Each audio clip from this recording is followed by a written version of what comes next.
lugar das emoções, das pressões, das angústias, daquilo que povoa a nossa mente no ambiente externo. E vamos permitir que aqui, neste lugar, preparado pela espiritualidade desde o amanhecer, nós possamos estar abertos à recepção dos medicamentos da alma. A espiritualidade amiga se faz presente, acolhendo as nossas situações e permitindo que nós possamos verdadeiramente ser atendidos, desde que para isso nós estejamos abertos, desde que para isso nós estejamos dispostos a nos trabalhar, a receber e a construir, reconstruindo a nossa forma de sentir e de pensar. É neste trabalho de reforma íntima que nós iniciamos a palestra da noite de hoje, pedindo ainda que a espiritualidade amiga nos dê forças e condições para que saibamos bem aproveitar dessa oportunidade. Que assim seja.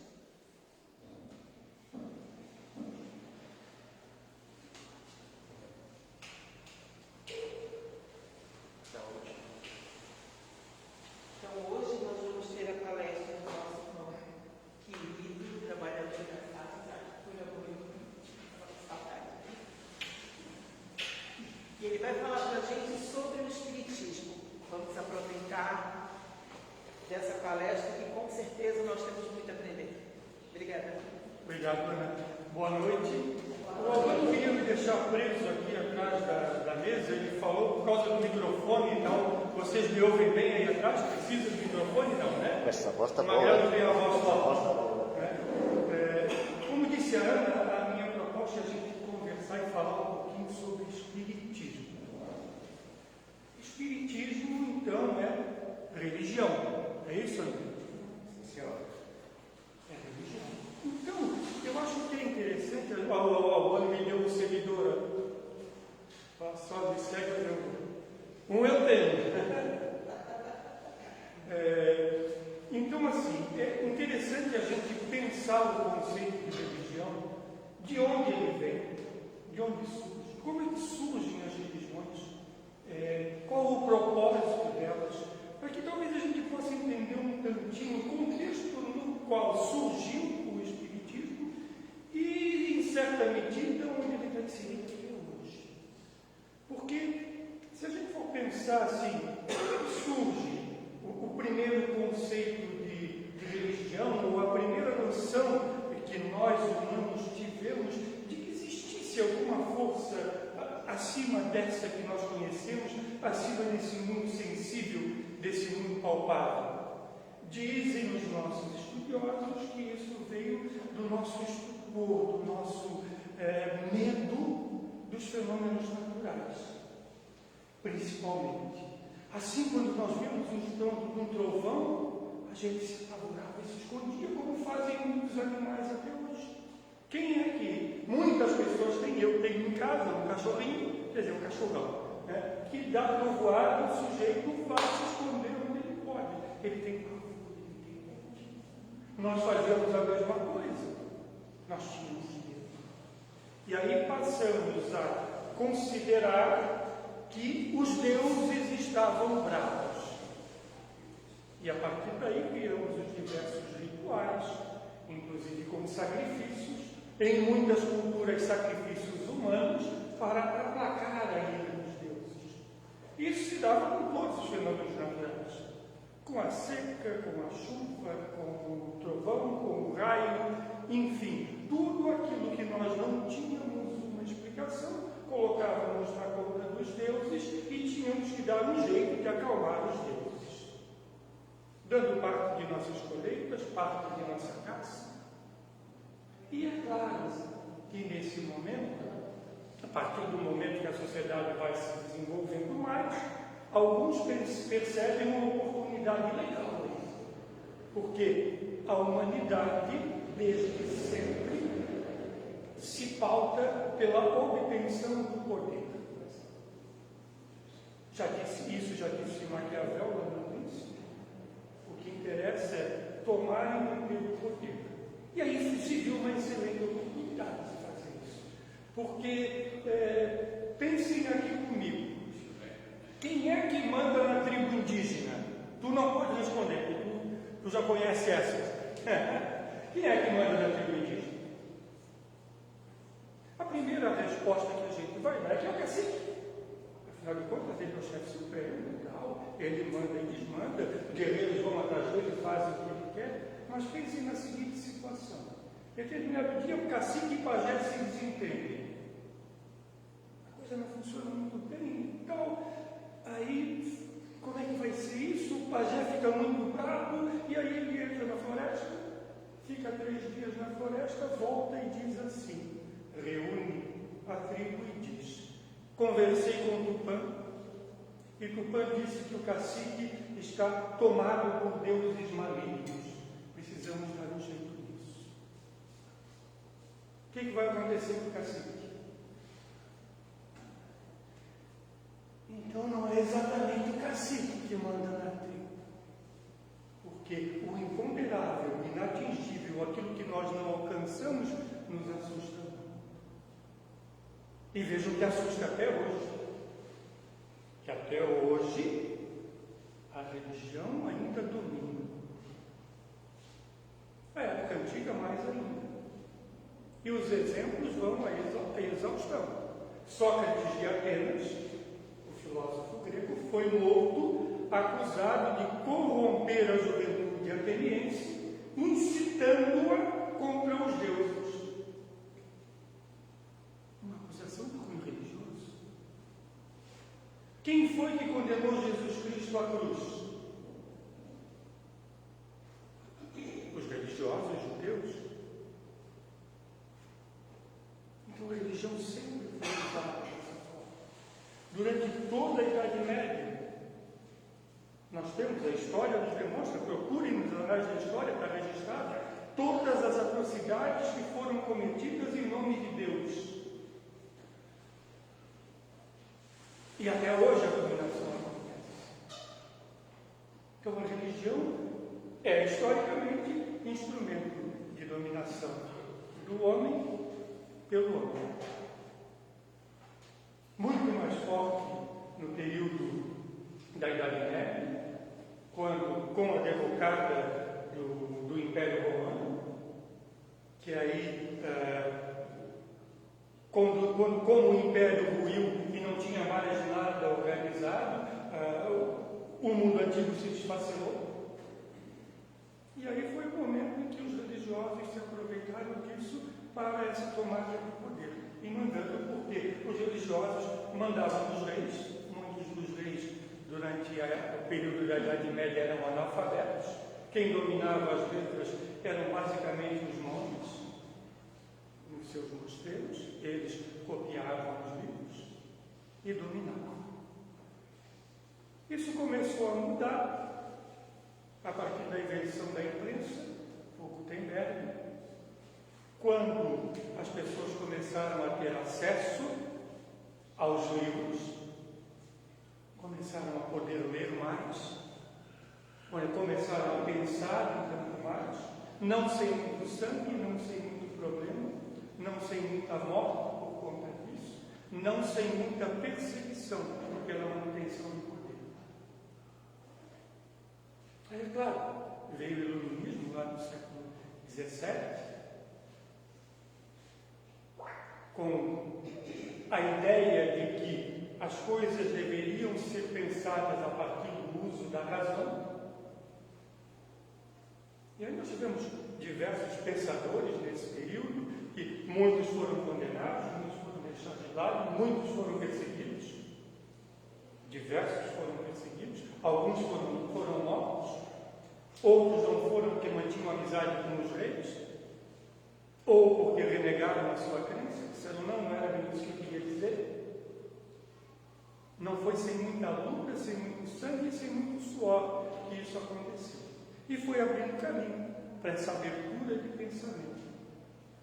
O Espiritismo surge na França no século XIX, metade do século XIX, momento em que o mundo já estava melhor preparado, com as cabeças um tantinho mais abertas para pensar um pouquinho melhor, para pensar um pouquinho mais.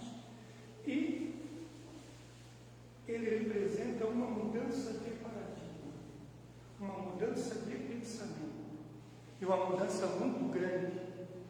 Não por acaso houve perseguição, e não por acaso há perseguição até hoje. Ainda que velada, mas ela existe. Por quê? Porque o grande mérito de Allan Kardec, por mais que a maior parte das pessoas procurem a doutrina espírita e procurem o centro espírita até hoje em busca dos fenômenos, em busca de ter contato com o outro lado, em busca de conversar com alguém que já se foi, a grande sacada da espiritualidade, o grande mérito de Kardec foi o fato de tirar Deus daquele pedestal que ele estava lá em cima, onde ele só era acessível por uns poucos eleitos. Sacerdotes de algumas crenças poderiam acessar Deus. Nós, como os mortais, tínhamos que acessá-lo através dessas pessoas. E vejam que como o Espiritismo se apresenta como o cristianismo renovado, o cristianismo trazido de volta, evidentemente tinha que ser assim. Porque essa crença de que alguns eleitos poderiam falar com Deus é absolutamente contrária àquilo que ensinou Jesus de Nazaré. E Jesus dizia o quê? Jesus dizia que ele era nosso irmão. Se ele era nosso irmão, ele chamava Deus de quê, mãe? De Pai. Então quer dizer que nós temos o mesmo Pai? Então Deus é nosso Pai. Tirando algumas exceções, que elas existem, né? Claro, alguns poderosos, alguns reis e tal. Um filho precisa marcar audiência e precisa de intermediários para falar com seu pai. Tirando algumas exceções, não precisa, pai é acessível. Pai cuida dos filhos. Aí, claro que também podemos discutir essa questão de Deus ser pai e não ser mãe, porque não pode, porque pode, deixando isso de lado, porque a rigor isso não é relevante, tanto faz, pode ser mãe também, sim. Né? Até porque o Espiritismo nos coloca Deus de fora desta questão. Me fugiu o termo. Deus não é antropomorfizado, Deus não é humano. Deus, segundo o Espiritismo, é inteligência suprema, causa primária de todas as coisas. Deus não tem uma forma humana. Então não podemos falar de gênero de Deus. Deus não é homem nem mulher, Deus é Deus. Já disse Spinoza, ele está em tudo, ele está na natureza. Mas ainda assim é acessível para nós. E foi esse o grande lance do Espiritismo e, ao mesmo tempo, o grande problema do Espiritismo. Porque como assim? Como assim que esses caras tiram esse poder de alguém? Como assim qualquer um pode falar com Deus? Como assim esse Deus é acessível desta forma? Que tipo de brincadeira é essa?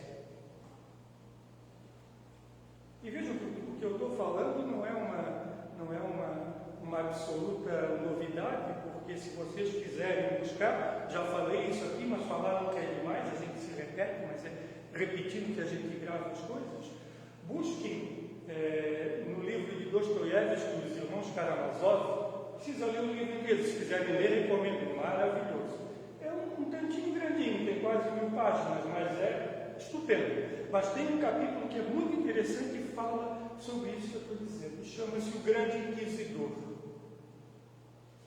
ali Dostoiévski diz o que faríamos se Jesus de Nazaré voltasse. Ele escreveu isso lá no século XIX. E nós faríamos exatamente o que ele disse na época. Então isso era um problema. Porque a proposta do Espiritismo é parecida com o que disse Jesus. É muito parecida, se não igual ao que disse Jesus. Ela disse assim: o problema é teu, André. Tu tirasse as coisas do lugar, reponha no lugar. Deus te castiga? Jamais. Se ele castigasse, ele não era todo bondade, ele não era todo amor. Deus fica furioso. Não pode. Deus não pode ficar furioso, porque se ele é Deus, ele é perfeito. Né? E se ele é perfeito, a única forma que ele tem de mudar, qual é? Deixar de ser perfeito. E aí deixou de ser Deus? Então não faz sentido. Deus não pode ser ira, Deus não pode ser vingativo. Foi isso que o Espiritismo veio nos trazer. E de novo, isso é perigoso. Isso é perigoso. Que daí tira o poder de certas mãos. E a doutrina espírita nos chama constantemente a outra coisa, que é o quê? Estude, pense, use a tua razão, raciocínio. A doutrina espírita diz isso para a gente: estude, te instrua. Mais um perigo aí. É claro que isso tinha que vir de um educador que era Kardec. Mas existe mais um perigo aí. A chamada educação, a chamada instrução, a chamada ao pensamento crítico, a chamada a pensar: será que isso é assim mesmo? Será que isso é mesmo verdade? Vou dar uma conferida, vou dar uma olhada. Isso vale para qualquer coisa. É isso que a nossa doutrina nos diz. E claro, ela nos traz o outro mundo, o mundo invisível a esses nossos sentidos grosseiros, para nós, dizendo para nós: ó, tem mais coisa aí, tem muita coisa além disso. Aliás, isso que vocês percebem com esses sentidos grosseiros é nada perto do que existe, é nada perto do que de verdade há. Agora, sem essa ideia de que lá do outro lado tudo é perfeição, porque não é assim não. Porque se nós, imperfeitos que somos, estamos do outro lado, há imperfeição do outro lado. O que a doutrina nos diz é que tudo continua. A partir do momento que eu me vou daqui, eu vou com o mesmo que eu sou. Com os meus vícios, as minhas virtudes, os meus defeitos, os meus pensamentos. Continuando, porque a vida continua. É um processo eterno de aperfeiçoamento. Também nisso, não há uma absoluta novidade. Outros no passado já disseram coisa parecida. Claro que a espiritualidade pôde esmiuçar um tanto mais para Kardec. Por quê? Iluminismo, idade da razão, a gente pensando um pouco mais, podia entender melhor certos conceitos, poderiam ser ditas coisas que antigamente não foram. Mas outros já disseram. A filosofia oriental é repleta de exemplos nesse sentido. Leia o Bhagavad Gita, que lá Krishna fala para Arjuna acerca da roda de Sansara. A roda de Sansara, o que é? Alegoricamente, uma está preso no movimento de vida e morte, até quando? Krishna diz para Arjuna, até o momento que ele se decide a não precisar mais disso. E quando é que ele decide? A qualquer momento, a partir das suas escolhas, fazendo diferente e se melhorando. Como é que Jesus Cristo disse que a gente deveria agir nesse sentido? Qual é o grande ensinamento de Jesus Cristo? É a gente prestar atenção no outro. É a gente lembrar do outro. Jesus disse, faça ao outro aquilo que querias que te fosse feito. O outro está em primeiro lugar. Eu me preocupo com a felicidade e com o bem-estar do outro. Você já imaginou como seria bom se o mundo funcionasse dessa forma? Cada um se preocupando com a felicidade do outro.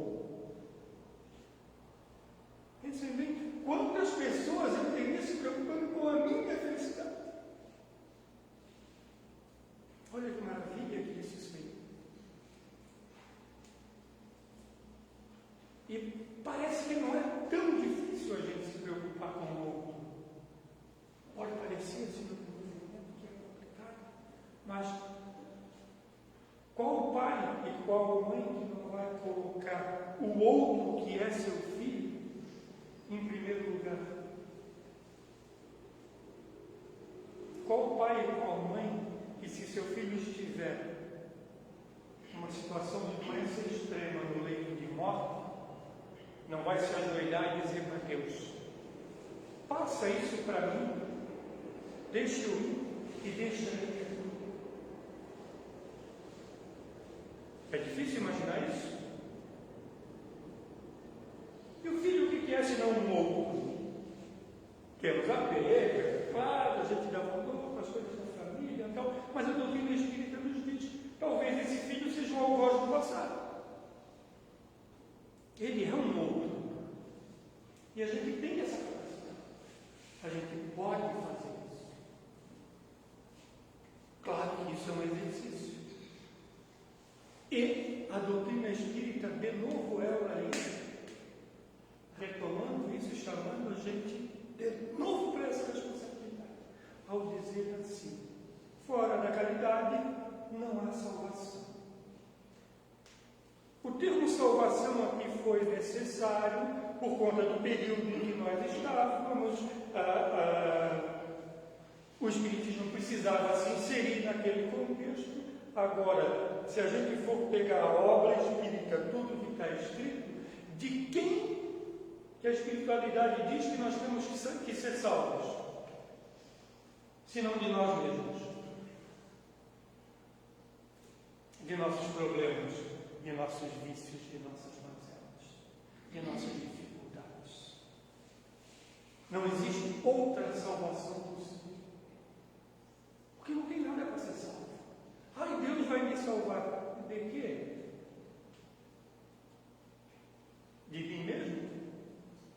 O caminho é meu, as escolhas são minhas, eu faço o que eu quiser.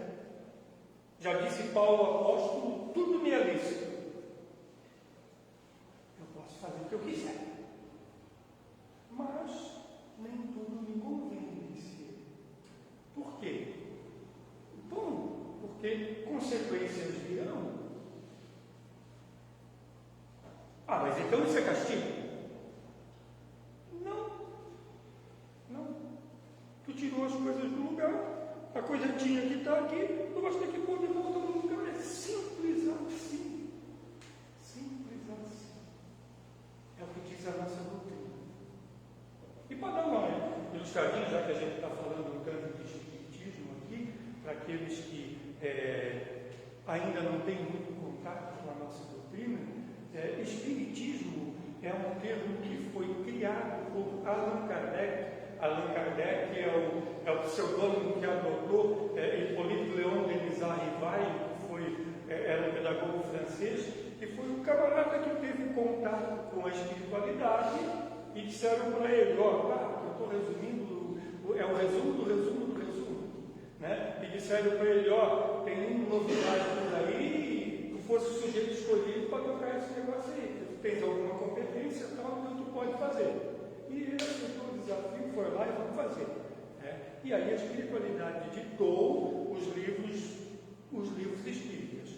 Claro que houve o uso de um método para fazer isso, porque não foi simplesmente ele que sentou lá e recebeu os livros, não. Ele fez as perguntas, espalhou por diversos lugares e, tendo essas respostas, ele compilou e disse, bom, isso é concordante, então faz sentido. E faz sentido, parece assim. Então, esse termo espiritismo foi Allan Kardec que criou para separar a doutrina nova que nascia de outras doutrinas espiritualistas. Porque, a rigor, espiritualista é qualquer doutrina que acredite na vida após a morte, que a vida continua, que eu mantenho a minha essência após desencarnar, após morrer. Essa doutrina é espiritualista. O espiritismo difere disso. O espiritismo é um termo cunhado por Allan Kardec, então espiritismo necessariamente vai seguir a doutrina de Kardec. E aí nós temos as obras básicas da doutrina, que são a nossa base, e que cada vez que a gente vai dar uma lida nesse negócio, a gente vê coisa nova, coisa diferente, porque vê por outro prisma.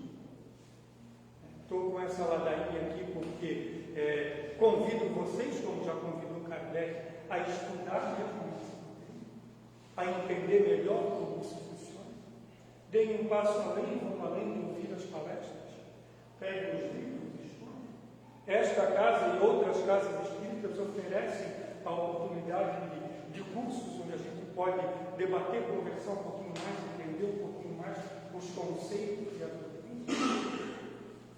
Garanto para vocês que a gente ganha muito com isso, que a gente cresce muito com isso. E de novo, lembrem sempre, o mais importante dentro da doutrina espírita não são os fenômenos. Os fenômenos espíritas, eles foram necessários lá naquele momento do século XIX, exatamente para chamar a atenção da existência deste mundo, para que eles pudessem se comunicar com mais facilidade, mas eles não têm toda essa importância que as pessoas acham que têm.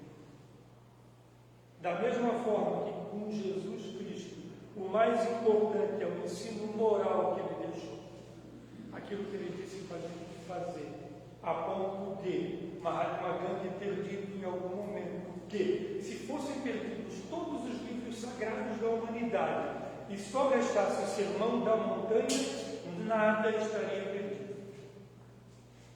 Vocês já devem ter lido o Sermão da Montanha. Não é um texto muito grande, mas de uma profundidade muito grande. E ali no Sermão da Montanha é basicamente ensino moral. É Jesus Cristo dizendo como é que a gente deve se comportar em relação ao nosso semelhante. É pura política. Porque política não é política partidária. Política é a interação entre as pessoas. Política é estes relacionamentos que nós temos em casa, no trabalho, no centro espírita, em qualquer lugar. E isso é política. Política partidária é outra coisa. Então Jesus, sim, disse para nós: faça uma boa política. Pense no outro. Sempre pense no outro. E não importa quem é o outro. Isso fica claro na parábola do bom samaritano. Vocês conhecem, eu vou repetir aqui a parábola do bom samaritano. Vocês vão me contar a parábola do bom samaritano. Mas ali está claro. Jesus elogia o samaritano, que era praticamente um herege, camarada que era desconsiderado, porque pregava uma religião diferente e ele era desconsiderado dentro do judaísmo pelos judeus. Ele foi quem ajudou a pessoa que estava sofrendo. Sem perguntar nada. Não perguntou se estava bêbado, se era pobre, se era rico, o que era. É alguém que está precisando. Ajuda. Então vejam que esse é o grande ensinamento de Jesus. E esse é o grande ensinamento da nossa doutrina. Que nós pensemos uns nos outros. E não importa nada. Que basta que seja um ser humano, outros seres, evidentemente, também, claro. Nós temos responsabilidade absoluta com todo esse planeta, mas basta ser um ser humano para que ele mereça um respeito. Pouco importa a crença, pouco importa a origem, pouco importa a etnia, nada disso é relevante. Se tem um ser humano que precisa de ajuda, é nosso dever ajudar. E sem esperar nada em troca. Porque assim deve ser feito. Devo fazer porque assim é. Essa é a nossa doutrina. Basicamente é isso que diz o Espiritismo. E às vezes isso assusta muita gente. Poxa, e agora? A responsabilidade é minha? Como é que eu faço? O que é que eu vou fazer com isso agora? Como é que eu vou fazer? Mais fácil terceirizar isso. Mas vejam a beleza disso. A liberdade que isso te dá. Venham com a gente, venham estudar, venham conhecer um pouquinho mais, venham saber um pouquinho mais, venham ensinar aquilo que vocês sabem, porque sempre o Espírito é lugar de troca. Troca de experiências, troca de saberes, troca de cuidados. Se permitam que o Mestre Jesus abençoe a todos nós, possamos ter uma semana maravilhosa, sempre pensando no outro. Obrigado.